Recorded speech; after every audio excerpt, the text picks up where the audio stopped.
আসসালামু আলাইকুম রহমতুল্লাহি বারাকাতু। আশা করি সবাই ভালো আছেন। আমি আল্লাহর রহমতে ভালো আছি।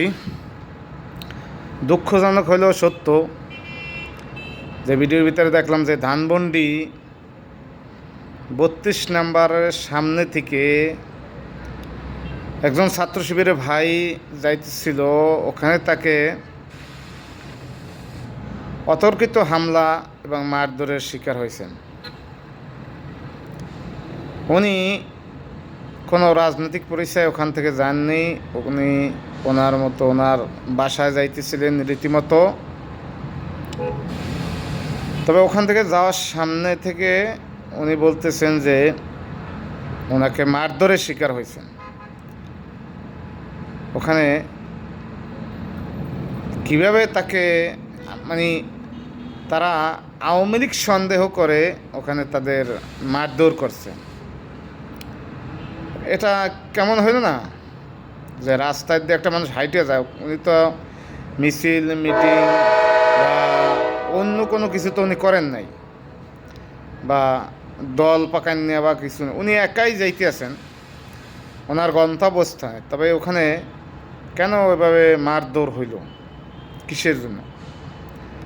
এটা যখন স্বরাষ্ট্রমন্ত্রী তো প্রায়ই বলেন যে না, কোনো মব তৈরি করা যাবে না, শুধু শুধু তো মব তৈরি করা যাবে না। এখানে তো ওই ধরনের কোনো বিষয় হয় নাই যে ওখানে এই মারধরের বিষয়টা আসবে। এখানে বুঝতে হবে ওখানে এটা করার কারণ, এখানে পিছনে অন্য কোনো রহস্য আছে। আপনারা জানেন যে ওখানে খবরের ভিতরে দেখলাম ছাত্রদল আর শিবিরের মধ্যে সংঘর্ষ।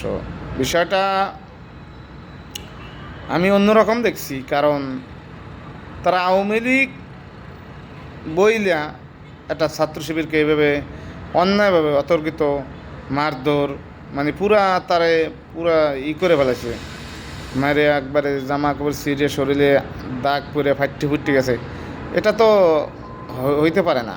উনি তো ওখানে মারামারি করতে চান, উনি যেহেতু ওনার গন্তব্যস্থানে, কেন এগুলো হইতেছে? এগুলো দেখার কোনো লোক নাই। উনি বলতেছে হাজারো বার ওখানে সামনে পুলিশ, টহল পুলিশ আছে, পুলিশেরা ওখানে তার কথা সাড়াও দেয় নাই এবং আসেও নাই। একটা মানুষ তার পক্ষে ওখানে করে না। ওনা মানে এমনভাবে যে ছাত্রলীগ যুবলীগ যেভাবে ওইভাবেই তাদের সাথে আচরণ করছে। উনি প্রথমত দায়ী করছেন যে পুলিশ দায়ী, কারণ পুলিশকে ডাকার পরও পুলিশ আসে নাই। কেন আসে নাই? পুলিশ কি কেউ ব্যক্তিগত কোনো রাজনৈতিক দলের কোনো ব্যক্তির, রাষ্ট্রীয় জনগণের নিরাপত্তা দেওয়ার জন্য এই পুলিশ? কেন এই পুলিশ নিশ্চুম রয়েছে, কোনো ব্যবস্থা নেয় নাই?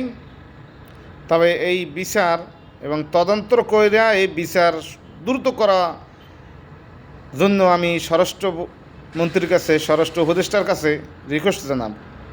কারণ পুলিশের সামনে যখন একটা মারামারি হয়, যে কোনো বিষয় হইতে পারে, পুলিশ কি করে তখন? দাঁড়াই থাকে কেন? পুলিশ কি হিজলা? পুলিশের দন নাই? পুলিশের লগে দন নাই যে পুলিশ দিয়ে এমনি এমনি মানুষকে মারতে পারে? এখন মারতে পারে না, এখন ফিরাইতে পারে না মারধর। অতএব এই বিচার অতি দ্রুত করতে হইব, কারণ একটা মানুষকে অন্যায়ভাবে মারতে পারে না। আর পুলিশের সামনে পুলিশ তো সব জনগণের করব, সব জনগণের তো করব, যে সাপোর্ট দিব, জনগণের জানমালের নিরাপত্তা দিব। পুলিশ কি করে? পুলিশ কেন মুখ বুঝতে থাকবে, বোবাই থাকবে কেন?